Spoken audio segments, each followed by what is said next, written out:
Shri Ganesha Sharada Gurubhyo Namaha Ramaya Ramabhadraya Ramachandraya Vedase Raghunathaya Nathaya Sitaya Pataye Namaha. Welcome to all for this session on Ramayana to chapter 95 of Yuddha Kanda. In the previous chapter, we saw the great personal army of Ravana who are well trained to protect the king. They themselves were sent into the warfield by Ravana, and it consists of 10,000 chariots, 18,000 elephants, some 20,000 horses, and 2 lakh infantry. That entire army covered up around Rama, and they all started together fighting with a single man, single hero, Rama, who then killed all of them.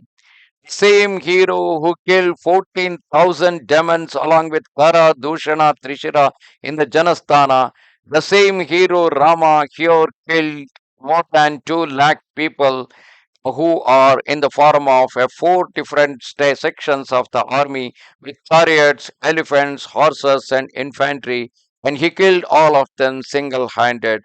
And that certainly bring lot of sorrows to every Lankan, because every woman in the Lanka had lost either their father, their son, their brother, or their husband, and they all started lamenting.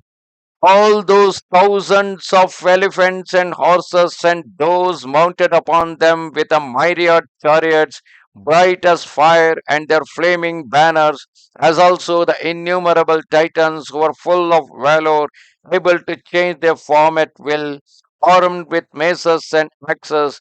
The wonderful golden pennants fell under the fiery darts decorated with fine gold of Rama, of imperishable exploits. Beholding this and hearing those tidings, the rangers of the night who had escaped the carnage were filled with terror, and those wretched titans were united in a common misfortune. The female titans and those who had lost their sons and kinsfolk, overwhelmed with affliction, assembled to wail and lament, crying, how did Shurpanakha, who was old, hideous, and of sunken belly, dare to approach Rama in the forest? He who was equal to Kandarpa or the Kamadeva or the Manmata himself. Normally, whenever the women wail, instead of instead of cursing the men who are responsible for the death of the other men, they start finding fault with another woman who started all this problem. In fact, this entire problem was started by Shurpanakha when she approached Rama with a lust, and Rama just simply teased her and sent her to Lakshmana. Lakshmana sending her back to Rama.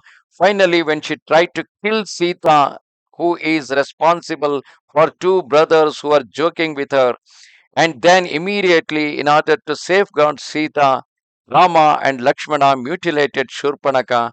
Then Shurpanakha went to her brother Kara, and who came with his army, and that entire army of 14,000 demons, along with Kara, Dushana, Trishira, they were killed in Janasthana.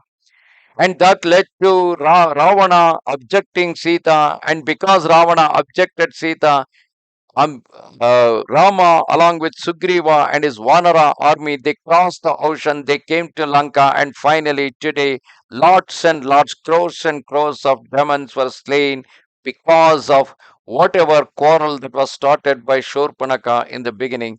That is why every woman, every female titan in the Lanka, they started cursing Shurpanakha. How did Shurpanakha, who was old, hideous, and of sunken belly, dare to approach Rama in the forest, who was the equal of Kandarpa himself?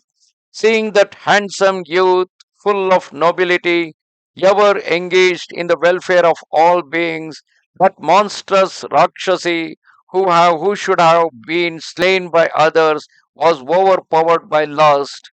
How would she, who was devoid of all good qualities, dare to make love to the all powerful Rama, who is possessed commie feature and endowed with every virtue?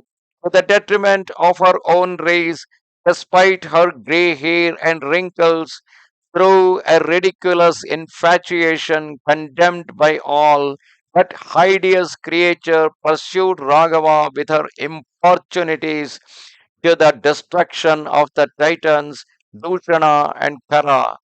It was on her account that Ravana committed this offense, the fatal bearing away of Sita, the daughter of Janaka, and has provoked the enmity of the implacable and powerful Raghava. When the demon Virada sought to possess Vaidehi, he fell before her under Rama's blows. This example should have proved sufficient, and then 14,000 titans of terrible deeds were cut down in Janasthana by Rama's shafts, resembling flaming torches. While in the fight, Kara was also slain with Dushana and Trisharas by his darts that glittered like the sun. This too should have been sufficient to prove his prowess.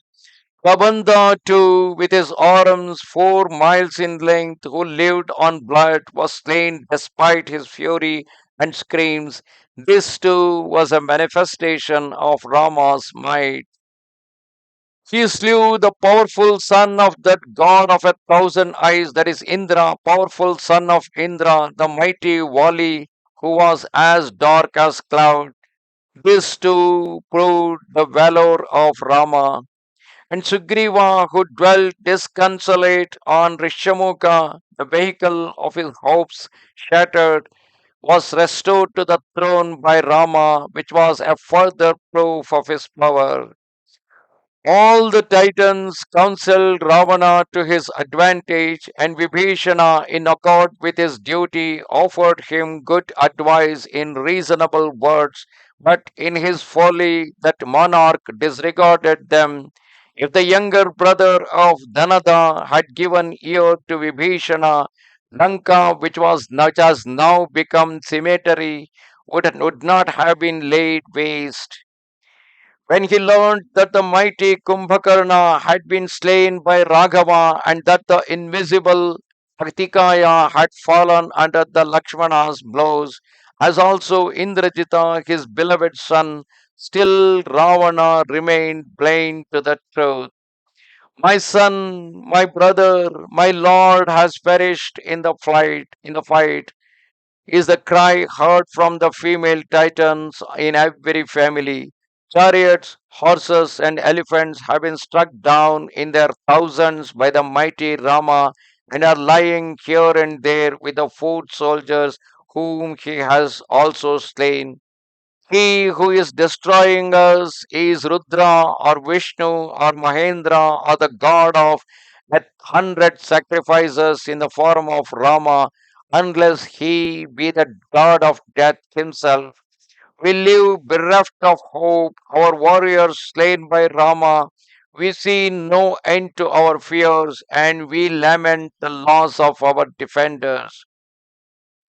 On account of the great boons he has received, Dashagriva seems unaware of the appalling peril that faces him at the hands of Rama. Neither Devas, Gandharvas, Pishachas, or Rakshasas will be able to rescue him when he falls into Rama's power. Each time Ravana has entered the lists against Rama, inauspicious omens have appeared foretelling his destruction.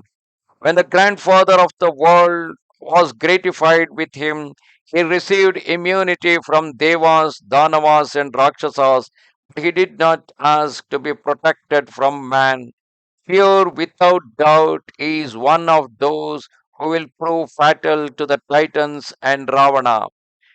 Pressed by the Titan, who was filled with arrogance on account of the boon he had obtained through his severe penances, the Vibhudas took refuge with Brahma, and in order to be of service to them, the magnanimous grandfather of the world uttered these memorable words. From today, the Danavas and Rakshasas shall not cease to wander through the 3 worlds, harried by constant fear. Meantime, the gods with Indra at their head, approach the destroyer of Tripura, god whose vehicle is a bull, that is Shiva himself, who received them favorably, and being gratified, Mahadeva said to them, for your salvation, a woman will be born who will bring about the destruction of the Titans. This woman, whom the gods will employ as formerly hunger was used to wipe out the Danavas, will be the destroyer of the Titans and Ravanas. Now that woman is the Sita. By bearing Sita away in this perversity and misconduct, Ravana has dug a fearful abyss in which all will be engulfed. Who is there in the world who can rescue us? We have fallen into the Raghava's hand, who is equal of time, the destroyer of the world. As elephants that are trapped in a blazing forest, there is no refuge for us, the Lankans, in this extreme peril. The magnanimous Vibhishana chose the fitting moment to take refuge with him, from whom he foresaw the danger was to come. Thus did the consorts of those rangers of the night lament with piercing cries in despair, plunged in grief and terror, their arms interlaced. Thus come to the end, chapter 95 of Yuddha Kanda in Ramayana. Namaste Sharada Devi, Kashmira Puravasini, Twamaham Prarthaye Nityam, Vidya Danancha Dehime. Goodbye.